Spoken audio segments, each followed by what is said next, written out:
on this episode of Falmouth in Focus. Join us as we take a special look back at some of the most impactful and heartwarming stories from this past year. From the opening of a local food pantry to help veterans in need, to celebrating milestones together, we have done a lot this past year, and we look back on all of it right now.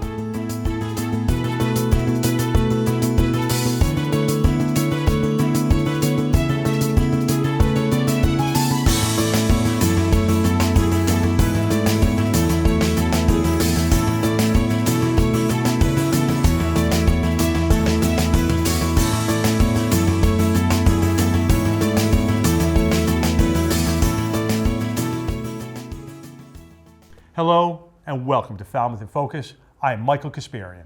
And I'm Eileen Preston.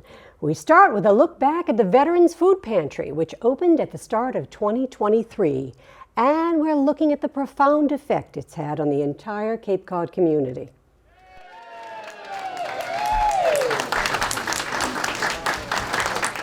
We just dedicated our new food distribution center, a 1,200 square foot state-of-the-art facility that's going to support our various pantries throughout the Cape and Islands that serve veterans. Currently we're serving 4 communities, 3 here on the Cape, 1 over in Martha's Vineyard, and we're doing homebound delivery services. Our goal is to expand to 2 additional communities after the first of the year, but we needed this new distribution center to be able to support that effort with the proper supplies and resources to meet that veteran need. It means we'll be able to serve more veterans than we have already. In the last year, we've grown exponentially. I see as the economy continues to prove to be challenging, veterans are choosing between food, medical costs, housing, and utilities. And most of them are on a fixed income, and it's becoming a greater challenge. So this distribution center, along with our partnership with Department of Veterans Services, as Secretary Poppy mentioned today, gives us the resources to do that. And we'll continue to do our outreach and identify additional needs with our increased outreach capacity in the community. I want to thank everybody that came today. I was pleasantly surprised. I thought the weather might really reduce our attendance, but as I mentioned at the end of my remarks, as I looked around the room, each one of these people in the room I have a personal connection with because of this role that I'm in now, and it's just amazing that what we've accomplished in a short period of time, but yet we have a lot more to do. If you need help, come see us. We don't leave anybody behind. When we're on the field of battle as active duty, we don't leave anybody behind. And as a veteran, come and see us if you need assistance, or more importantly, if you want to help, either with time, talent, and treasure, or volunteering, please reach out to us. We'd love to connect the folks that need help with the folks that want to help. The Food Distribution Center has helped the Cape and Islands Veterans Outreach Center maintain and expand their mobile food pantry operations, including the one here in Falmouth. Shifting our focus, we delve into the realities of homelessness in Falmouth. It's a story of belonging, community support, and facing challenges together. To help them endure rainy, cold weather, people experiencing homelessness depend on support from our community. FCTV recently spoke with a local group about the increased need for assistance as the weather's turning cold. Folks who are experiencing homelessness can access any number of housing support services by coming directly to our office or calling our office. At 65 Town Hall Square, we work with a number of homeless serving agencies that do outreach and case management services, as well as providing those services ourselves here in the department. Residents in Falmouth who notice that there are folks that are unhoused, they can also call our office and alert us to that, because many of the social workers and case managers do street outreach, and we can try and locate folks that may not be aware of our services. A lot of the folks that are out there we are well aware of. There's regular outreach happening to those locations. I would say the first step is really to make sure that people are safe, especially in this kind of weather. We want to make sure people have sleeping bags if they're sleeping outside, if they need blankets or anything like this.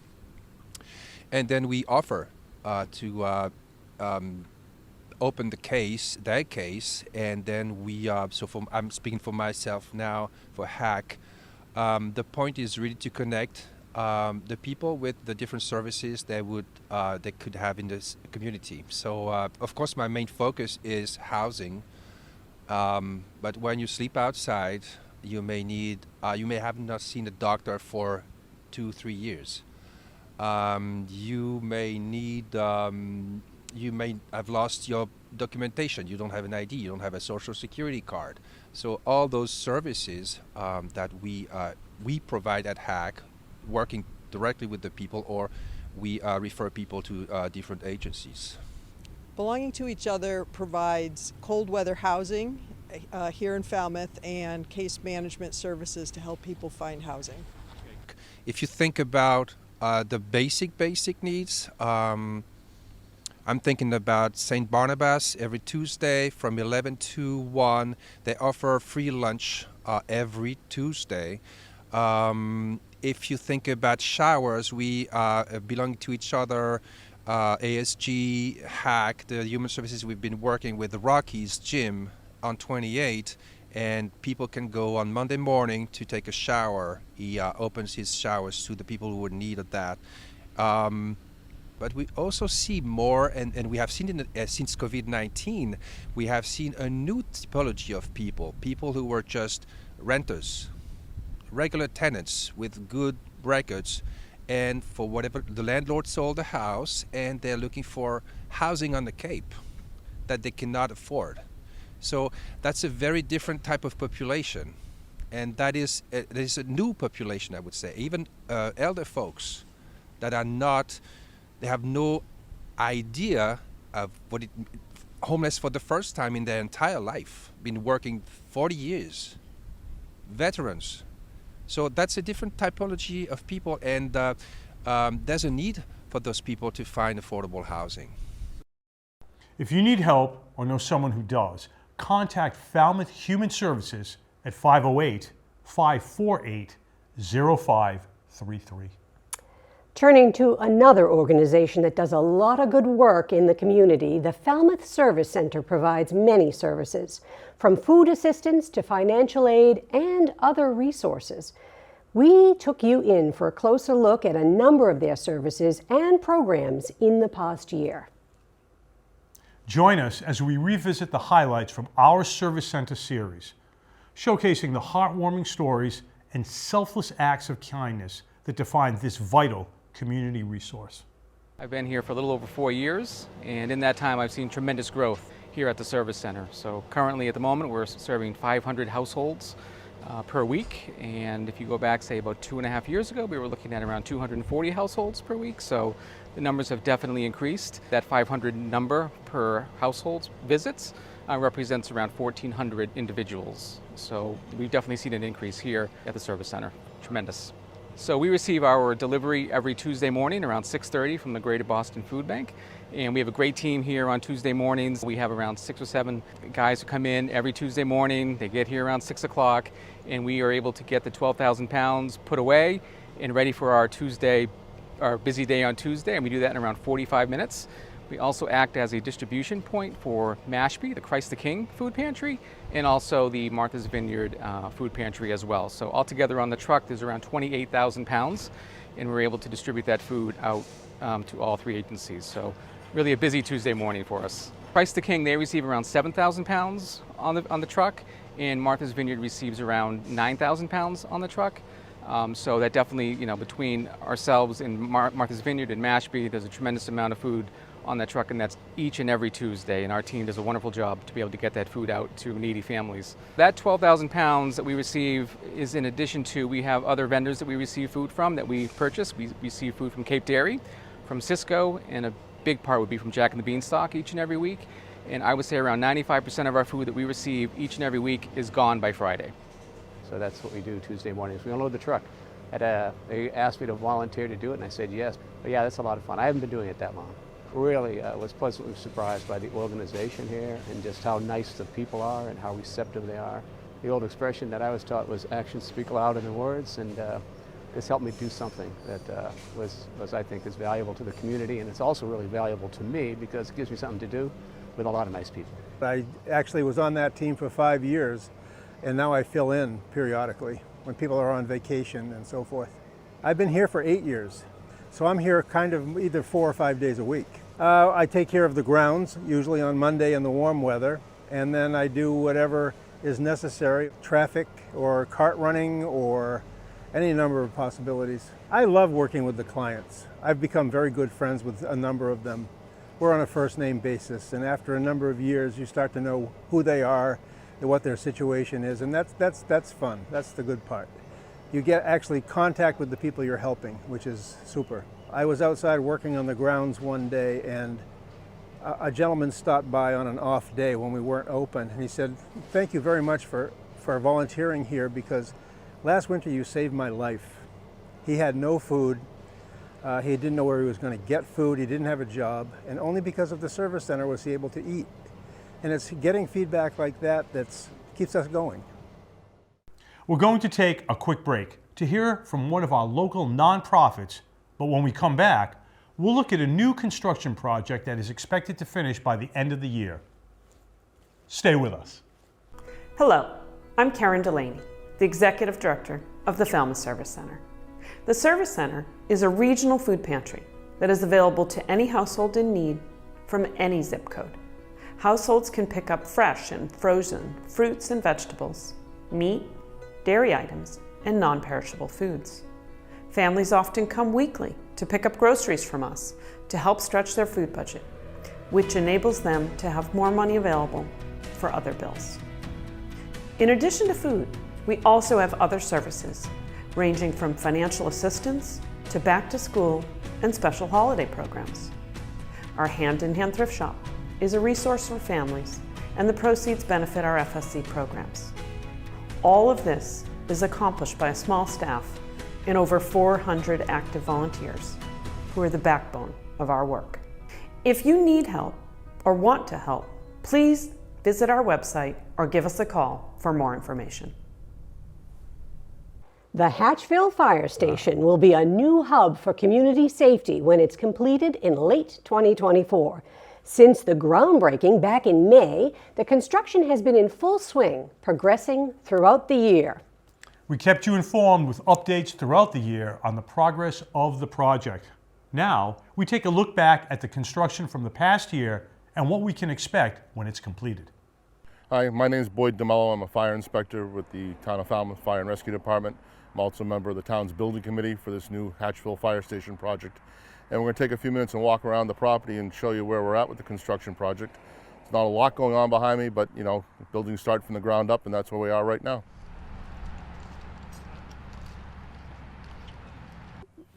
Here we are over on the site, close to the station now. We're looking at this section here is the corner where the apparatus bay, the trucks are going to be parked in this section here. There's going to be 3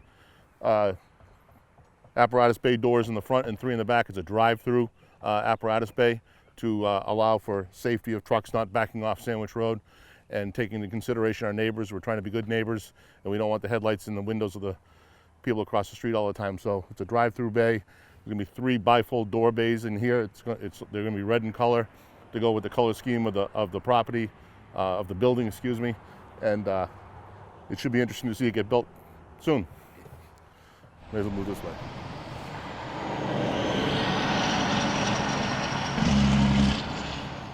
So behind me here is the front section of the building. This is going to be where the front door to the building is, where the public can come in and out. In behind there is the crew's living quarters. We have 6 bedrooms and essentially it's a house, 6 bedrooms, bathrooms, and a living area. In the front space is some offices for staff when they're out here to do paperwork and such. Inside the building, we've added new decontamination rooms for the firefighters when they come back from a fire or from any emergency medical call and they have to clean up. And we're trying to, with cancers in the fire service, we're working on keeping the living area free of particulate matter that can cause cancer. So we have a decontamination center in the middle of the building, which is new. This is the first station in the town to have one of those. We'll keep moving.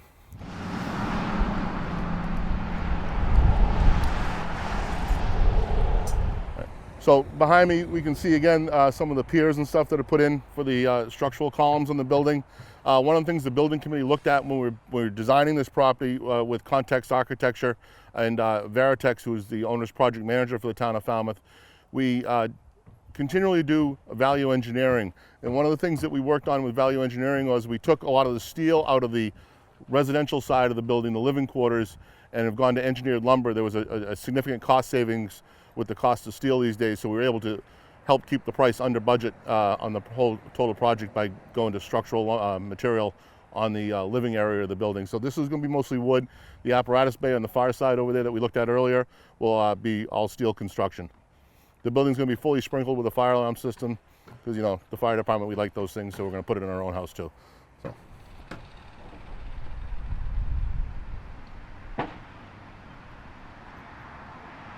All right, so that's a quick walk around the property. We got some updates on coming, or where we're at, where we're going, where we've been.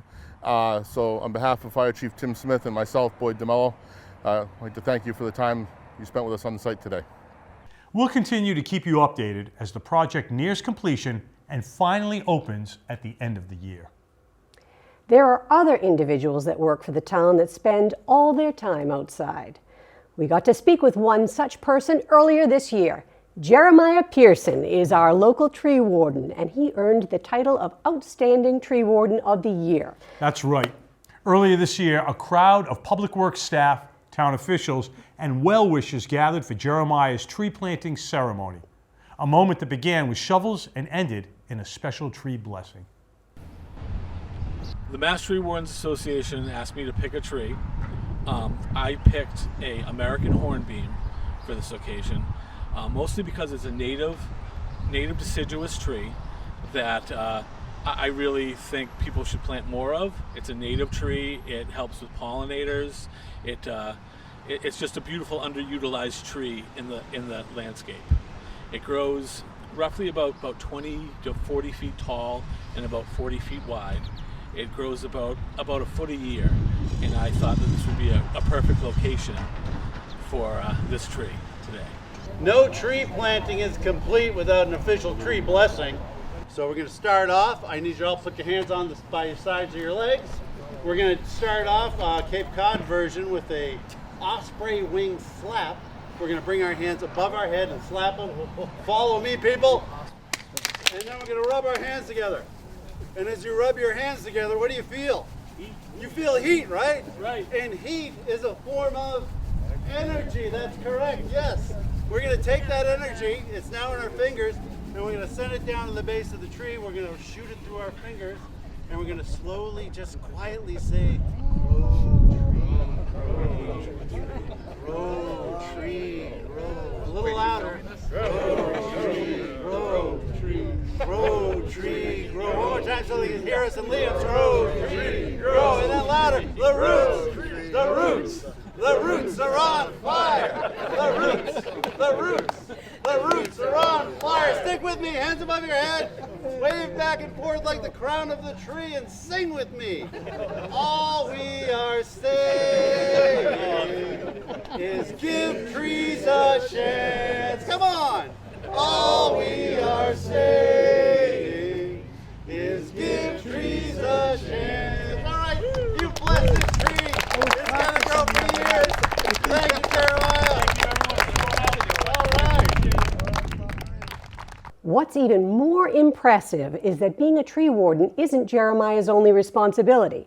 Besides overseeing 260 miles of roadside trees, wow. He's also the park superintendent responsible for maintaining all the school recreation, cemetery, and DPW green spaces. That's a lot of green. Sure is. Congratulations to Jeremiah Pearson, and may your tree and your impact continue to grow. Shifting gears, we celebrated International Museum Day back in March at Heritage Museums and Gardens. We spoke with the Deputy Director of the Odessa Fine Arts Museum, Alexandra Koval, about Ukrainian art and culture and the threat posed to them by the war.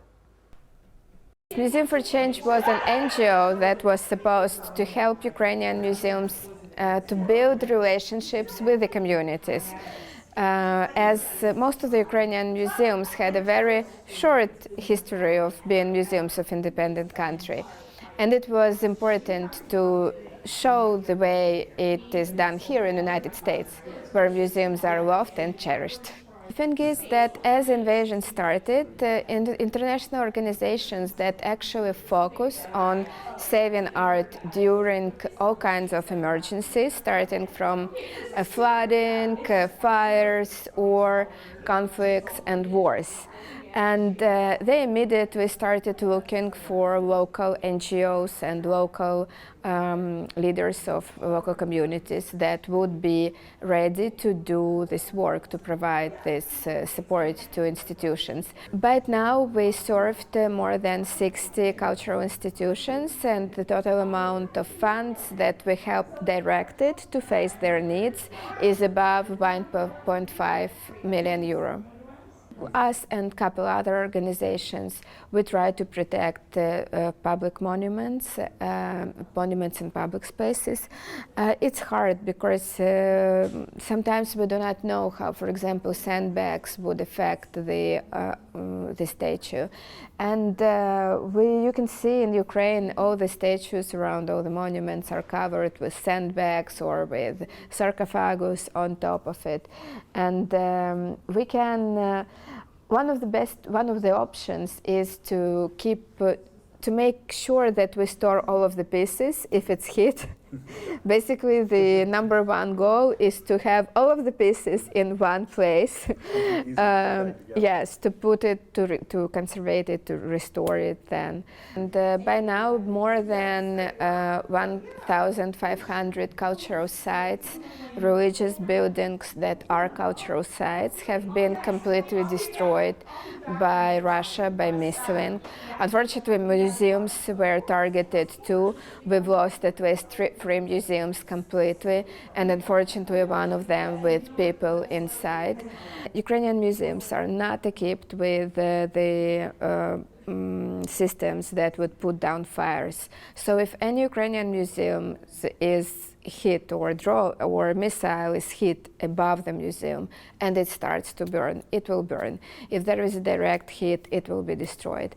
And we see that even now, for those collections that are hidden, and we have more than 20 million objects in Ukrainian collections, they are stored in a not appropriate condition. And that is an additional damage that we will be able to calculate and to analyze only when it is over. And Ukrainian collections, these 20 million objects, we have to remember that those are not Ukrainian, and that art is not ethnic. Art is broader, and we have all kinds of art in Ukrainian collections. We have art of all of the world in our collections, and that is also part of our culture. So the only way to preserve it is to stop Russia. And here the best way to do it is to provide all support and aid to Ukraine that is possible. Stick around. There's much more to come in the next set of segments. Hello, I'm David Mark Welch, a member of UU Falmouth, the Unitarian Universalist Congregation for the Upper Cape. You can visit us at 840 Sandwich Road in East Falmouth on Sunday mornings at 10, or at one of our many interesting community events throughout the week. They're all listed on our website, uufalmouth.org. At UU Falmouth, we enjoy working together, turning our common values into action. We're fighting local food insecurity by donating to the Falmouth Service Center. We're supporting the Wampanoag community and their language reclamation project. We're helping the environment by renovating our meeting house to eliminate fossil fuel emissions. Meaningful Sunday services, fun activities, learning opportunities, making a difference in our community. UU Falmouth, 840 Sandwich Road, East Falmouth. For more information, visit us at uufalmouth.org. Join us in the celebration of volunteers in public schools, marking 40 years of dedicated service to our educational community. Wow. We sat down with Tracy Crago, Executive Director of VIPs, to delve into this significant milestone and explore the organization's evolution over the years. So it's pretty exciting. Falmouth VIPs is celebrating its 40th anniversary this year. 4 decades of having volunteers and the community share in the education of our students in Falmouth. We started with a full year of planning and talking and figuring out what VIPs could look like, how to work with the community partners, businesses, how to bring people in so that they could support students. And that first year we had 8 volunteers at the high school doing tutoring. We continue offering tutoring services today, and we are currently at 860 volunteers who on an annual basis share their time, some every day, some every week, some do once a week. So everything in between, and it's just a wonderful way to sort of get a glimpse inside the schools, see all the good work that's happening, all the hard work the teachers are putting in, working with our students, supporting our students. And you know, in 4 decades, the needs have changed in some ways, but in some ways the mission is exactly the same, and that is to support our students and engaging the community, which we're really proud of. I think the thing about education is that you could always do more. There are always more programs we could run, more services we could provide to students. Some of the things that we've really seen is obviously an uptick in some of the social and emotional support that we can provide to students. We do that through mentorships, academic coaching. We have a Pathways program for students at risk of dropping out. And it's just the important thing is just always sort of keeping your pulse on what's happening, what's coming down the pike, and what students need, and figuring out ways to bring in volunteers, programs, and resources that can continue to meet those needs as they change over the years. And I think one of the things we're very proud of too is that Falmouth VIPs has become a model for other school districts. So in that time, as we were kind of quietly doing our thing in Falmouth, other districts have begun to reach out to us on the Cape, the islands, and even the South Shore. So that's been a real fun thing that we've been able to do, is sort of share what's happening in Falmouth with other communities. I think one of the things people think when you hear we have 860 volunteers in the schools is that, oh, well, they're all set, I don't need to volunteer. But the reality is that we always could use additional volunteers, and whether it's a one-time program or service, or whether you're thinking about being a mentor. We do have students on a waiting list for mentors and tutors, and we could always find ways to put you to work. If you or someone you know wants to become a mentor or volunteer in one of the many VIPs programs, visit falmouthvips.org for more information. Now, let's turn our attention to the 25th anniversary of Cape Health Center, a pillar of healthcare in our community. Take an insightful journey through our interview with CEO Karen Gardner, exploring the center's vital role and its commitment to wellness. As a health center, we're 25 years old this year, which is humbling. It's really just incredible. We started off in Falmouth as the Falmouth Free Clinic that 25 years ago. Admiral McDermott and Marianne Wagan, a nurse, really out of a passion to bring healthcare and ensure healthcare access for everyone who didn't have resources. So that free clinic took off, obviously very quickly. We remained a free clinic for a couple of years and then became a qualified health center in the state of Massachusetts, and then with the federal government also. So now we are 25,000 patients strong, celebrating our 25th year anniversary, which is a little coincidental, and very proud to serve about 1 in 5 Falmouth residents and similar numbers in most of our mature communities. Making sure that everyone, regardless of where they come from, what their orientation is, feels welcome in an organization is important to us.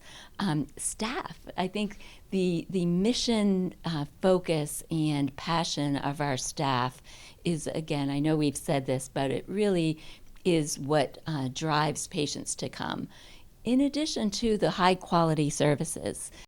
This week, we are celebrating with all of our colleagues across the nation National Health Center Week.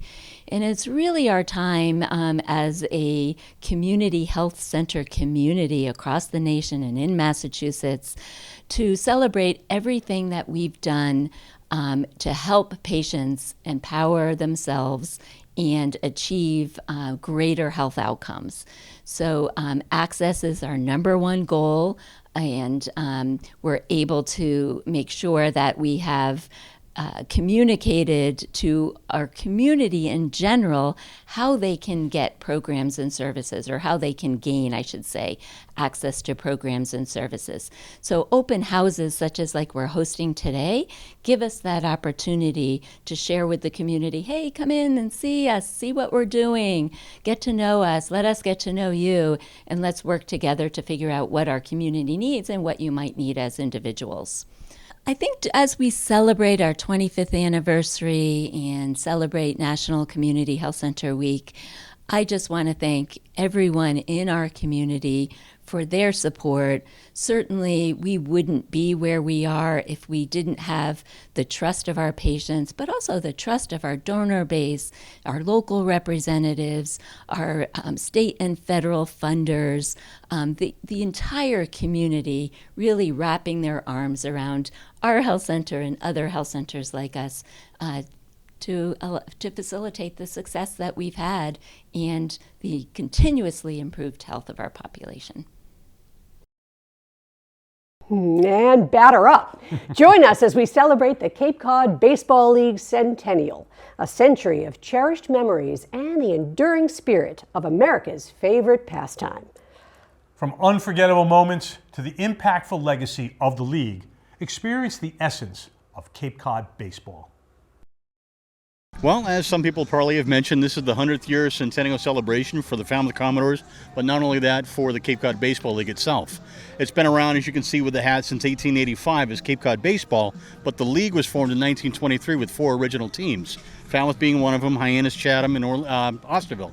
So we have 3 teams still of our 10 teams now that are celebrating their 100th year along with the league. It's really special thing and a very special day here for Falmouth. Yeah, it definitely is very special. And how does it feel to you to be part of such a great community, especially in this historic season? Well, I think all of it wraps into one. I was born and raised in Falmouth here. We spent our entire time here with my family. My wife Lisa started with us back in 2010 as a host family for Falmouth. So we've had a nice good tie-in there. A couple years later, she became not only just the Bat Boy coordinator, but also the housing coordinator, and really worked with Falmouth for a very long time. I was GM for a few years for Falmouth before Chris Fitzgerald took over a few years back, and I became commissioner for the league. So it's a story that's repeated from all these teams. You can talk to the folks at Chatham. They have the same thing. You have a volunteer, you have somebody who's been here to help out on the board, and then they just take on more and more responsibility and have more and more fun with baseball. And that's our connection. It's just that love for baseball and the love for trying to help out each team and their players. So much history, and Chatham was one of the first 4 original teams back 100 years ago playing games. So just to think about the number of Major League Baseball players that have come through here and played here at Veterans Field is pretty awesome to think about, and to get to call games in the 100th season is awesome. To be here with the 100th anniversary is really, really exciting, especially because so many people before me have had so much success in this league, made a lot of connections, a lot of relationships, so it's just kind of cool to be here, especially in this year. Well, yeah, I feel pretty fortunate. I guess my timing's pretty good hitting the 100-year anniversary here. You know, Falmouth, be it the Commodores, since 1923, it's, you know, we talk about all the baseball players that come through here, and there's been hundreds of them, if not thousands, that have come through the Commodores and the Cape Cod Baseball League. And sometimes, you know, we don't always recognize the impact the team has had on the volunteers, the interns, the donors, the sponsors. It's just a wonderful community event. It's a very solid fabric by which the Cape League can develop from. And, you know, we're one of 10 teams. And so, you know, we're part of a group. And you know, we just think it's a tremendous thing for the Cape in general, but for the Falmouth community. My favorite part is just the community feel here in Chatham. Everybody in the town supports the team, and you could see that at the 4th of July parade yesterday. Everybody was out on the sidelines cheering on the team as they drove by. Everybody comes out to the games, and it's a really well-attended event. So just seeing everybody that cares about the baseball up here, like that we all care about the baseball around the team, is really. It's cool to see the fan base, because there is a real passionate fan base for all of the teams, and This league really is special to people that live here, so I feel just really lucky to be a part of that. Oh, it's amazing. It's so much fun to watch the community come together and support the, not just the Falmouth Commodores, but the entire Cape League for this centennial season. It's still cool to be a part of a league that is not only known as the best summer ball league, but has consistently been the best summer ball league for 20, 30, 40, 100 years. So it's special because the league is promoting it, and they should, because they should be proud of the fact that 100 years later, they still have the best product out of all the summer ball leagues in the country. And now, a celebration close to home, the 30th anniversary of Falmouth Community Television. Yay! We celebrated our 30th anniversary this past year, which all culminated with a block party in November. The block party saw the premiere of our documentary, A Look Back at 30 Years. FCTV has been a great avenue for us to get the word out. It's a resource we have to protect. It's a resource we have to support. We have a vibrant community because we have FCTV. FCTV keeps all of us connected. I just think it's a great resource. They do so much. Where would we be without FCTV? So I'm proud to be a part of the FCTV family. Now, a brief but impactful look at numbers for nonprofits and the significant contributions they've made to our community. Hi, I'm Andrea Inkydine from Family Reach. Family Reach is a national nonprofit that helps cancer patients meet their basic needs during treatment. We know that patients with cancer, 1 in 3 of those are unable to meet their basic needs during treatment. So this incredible team here today is helping us raise awareness for our organization as well as raise funds to directly support cancer patients across the United States. And we're going to have a great race today. Woo! It is 8:23 here on the East Coast. Good morning, everybody. Hi, my name is Catherine Kelly, and this is our Old Colony Hospice running team. We have a group of 22 runners this year, and we're running to help support hospice patients. And we're so happy to be here, and thank you for having us. We're running for Falmouth Together We Can. It's a local nonprofit in Falmouth here. It's mostly for blue-collar scholarships, CDL, or somebody wants to get into the landscaping business or such. They raise scholarships for people. My name is Allison, and I'm racing for Maurice's mission. We all are. We're very excited to be here. It's a great, amazing cause that we're running for. Marisa was a wonderful person. We miss her dearly, and we're all going to have a great race. Woo! My name is Paul McKenzie. Group of us, around 25 of us running for this charity, Run for the Cure. Woo! This is a group of kids, an orphan disease. We hate to use that word, but these kids die young, age 15, 16 years old, prematurely from the disease. We're running to find a cure. Sam Burns, everybody knows Sam Burns, a Foxborough boy. We're all from Foxborough, Mass. and Mansfield. Our kids went to school together. Sam passed a few years back. His parents, Leslie and Scott, founded this organization. And we've got a couple of drugs out there. They're making money. We're making money. We're going to find a cure, and these kids are going to live a long life. We're running for the kids that can't run, and we're going to keep on running until we find that cure. Let's go! Good job, Paul. Good morning. My name is Tom O'Keefe. I'm the founder of Strive for Stride. We're a non-profit running organization that buys race tips for immigrant, BIPOC, and low-income runners. Our goal is to increase the diversity and accessibility of races. We sponsor 310 runners from 25 different countries to run any race they want to run. And this is Falmouth. For Falmouth, we put our team up for the entire weekend, and it's one of the best races of the year. We're all here.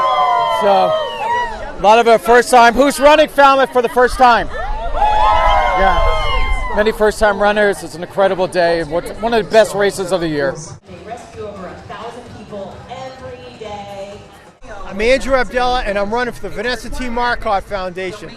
It's a charity that helps empower young women to live boldly and fiercely. Go VTMF!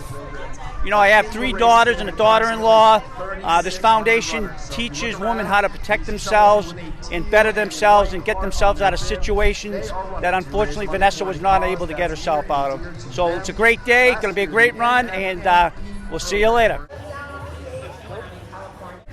My name is Kylan. I'm Liz. I'm Katie Drinkwater. And we're running for Compassionate Care ALS. This is an organization that is so near and dear to our hearts, as Katie and Elizabeth's mom have ALS currently, and I just lost my mom to ALS last year in August. Their care is truly top-notch. Ron Hoffman and Compassionate Care ALS have absolutely changed families' lives all around. Anything to add, girls? We're doing this for our moms, Patty and Sandy. For Patty and Sandy. Woo!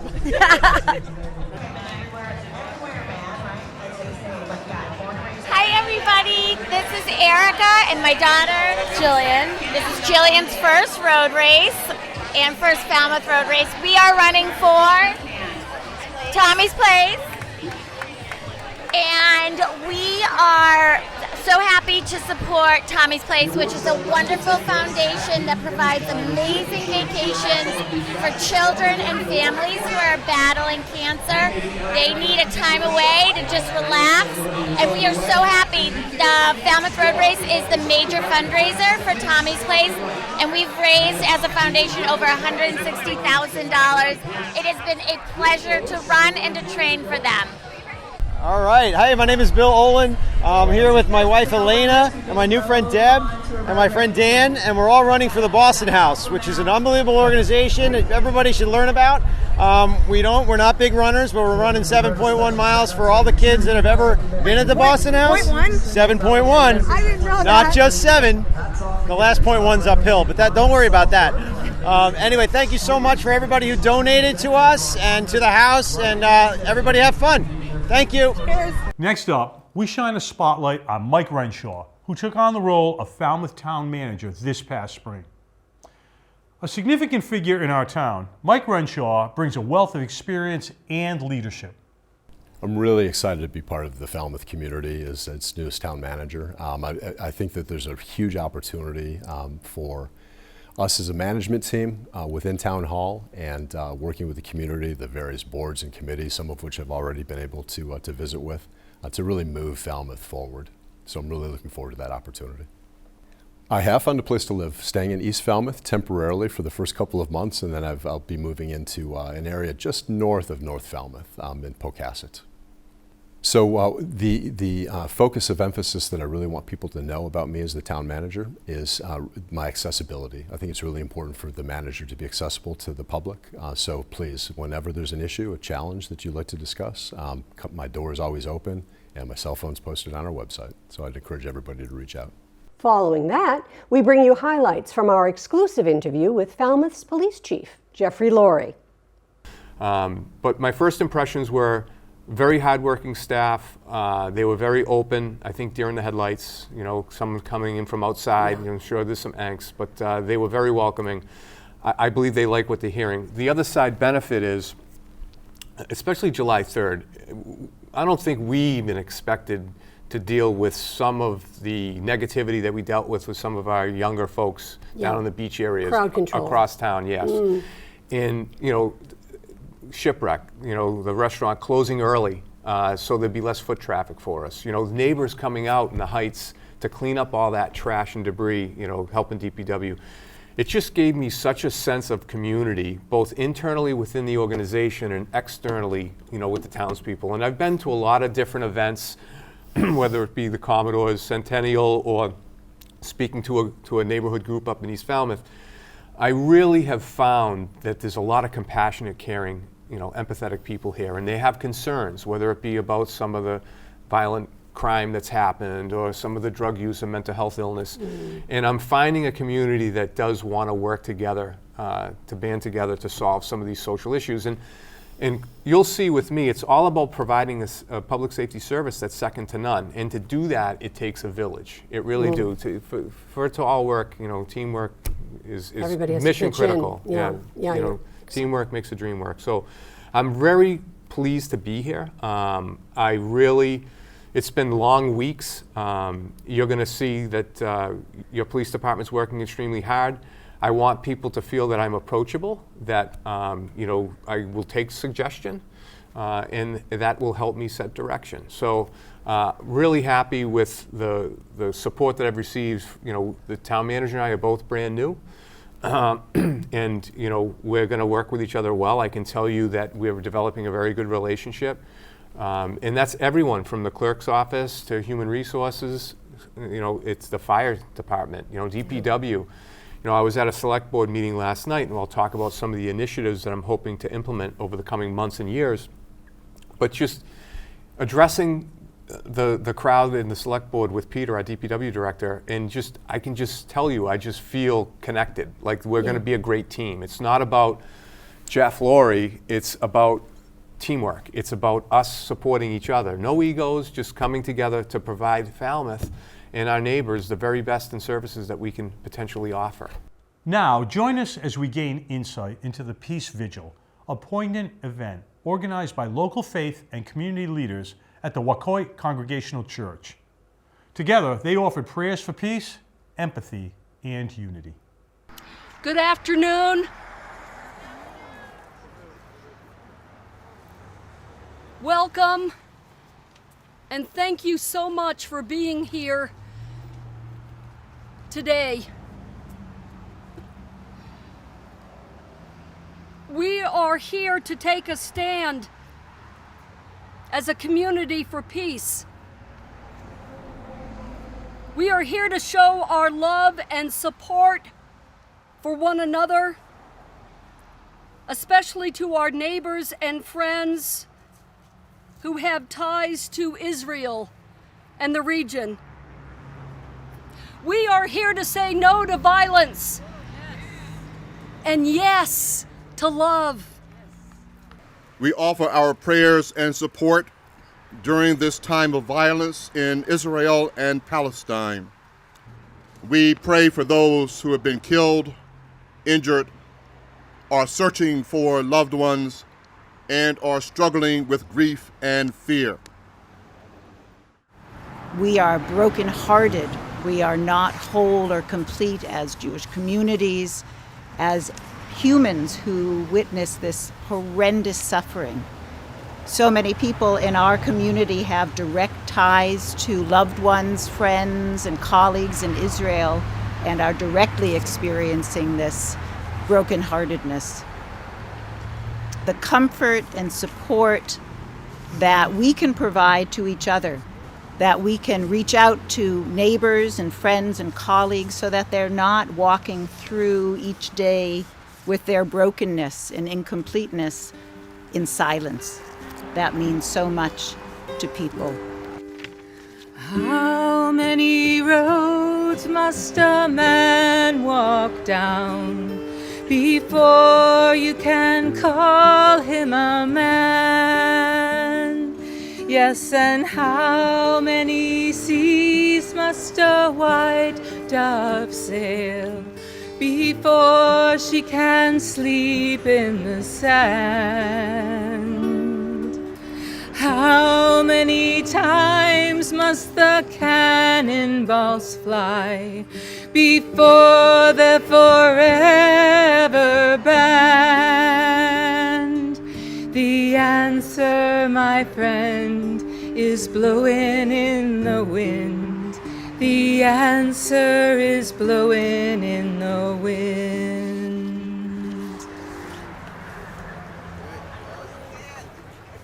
Moving forward, we highlight the activities and valuable contributions of Americore, celebrating 25 years of service to Cape Cod. My name is Luke Hudson, and I'm partnered here with FCTV as an Americore Cape Cod member to serve here for the year. And so partnering with this network, I am going to be fulfilling our three main objectives as a service organization. So first, disaster preparedness and response. My primary objective would be mainly to film segments spreading awareness about how to prepare yourself for certain disasters and what to do in the aftermath of them. So for example, work with the fire chiefs or Chip Riley out in Barnstable and talk about how to prepare yourself for a fire, earthquake, and what to do when you have to form into a shelter. Say if a storm hits, how to get there, what you can do in your time there. And next, some environmental conservation. So for example, work with groups such as the 300 Committee or different departments of natural resources or conservation trusts, and spread awareness about how to take care of your environment. So yeah, I'm actually from upstate New York, in an area that is completely land-bound. So what I'm noticing here as I moved here to become a member of Americore Cape Cod, that's very different. You have the ocean around. So I take very big notice in that, and just looking around you can see how much you might need to take care of. Trash, taking care of the tides, shellfishing. It's a very different world for me, but I very much enjoy getting used to the area and seeing what else I can do to take care of this completely different environment that I'm not used to. So since I'm going to be here for around 11 months, the thing I'm most likely looking forward to the most is combining the work I learned here with my partnership with the 300 Committee in Falmouth. So going out into nature, exploring some trails, and then taking the skills I learned here at FCTV and use them to film some segments about different areas, the importance of them, what separates different trails from each other, and what you can do out on these trails, what the importance of connecting to nature is, and how you can take care of them. So it makes our job a little easier there. I will get things done for America. I will get things done for America. To make our people safer, smarter, and healthier. To make our people safer, smarter, and healthier. I will bring Americans together. I will bring Americans together. To strengthen our communities. To strengthen our communities. Faced with apathy. Faced with apathy. I will take action. I will take action. Faced with conflict. Faced with conflict. I will seek common ground. I will seek common ground. Faced with adversity. Faced with adversity. I will persevere. I will persevere. I will carry this commitment. I will carry this commitment with me this year and beyond. With me this year and beyond. I am an Americore member. I am an Americore member. And I will get things done. And I will get things done.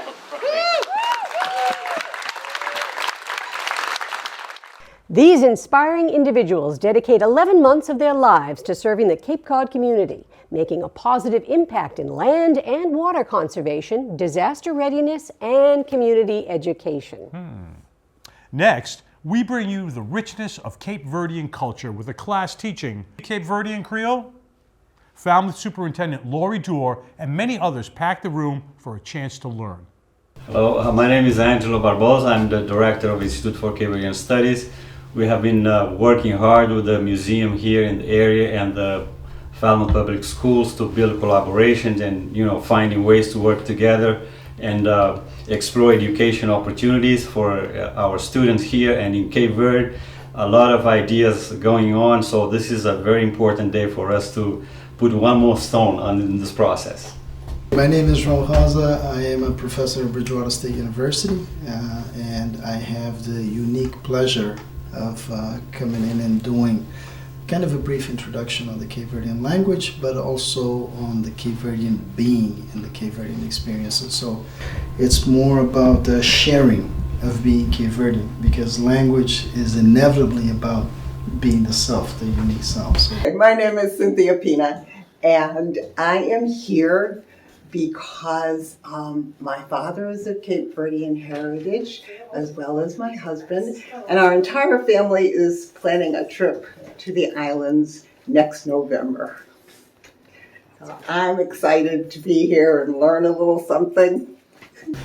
Falmouth has such a rich history as it pertains to Cape Verdeans and Cape Verde generally, and I'm blessed to be a part of the mix, so to speak, right? To just put a few cents into the conversation. Okay, for that, this is a booklet on Cape Verdean language.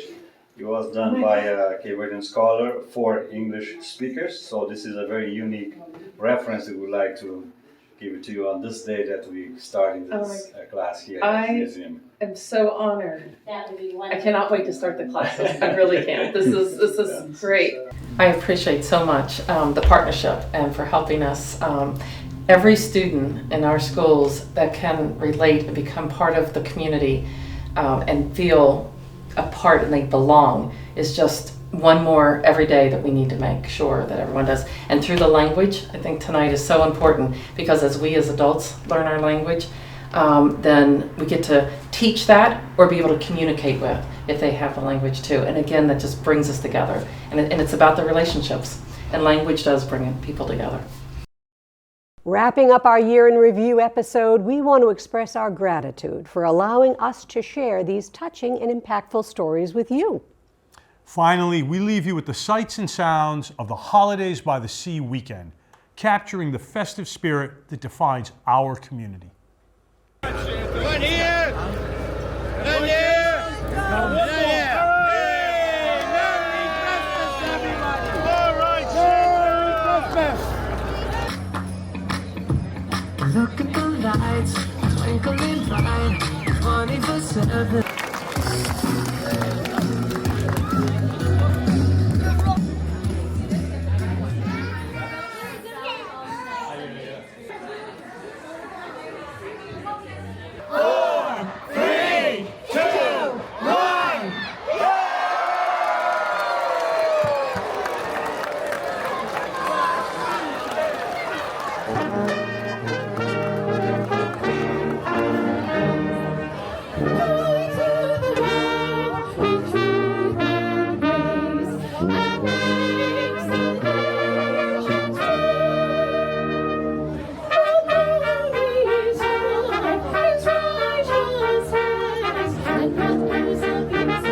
Thank you.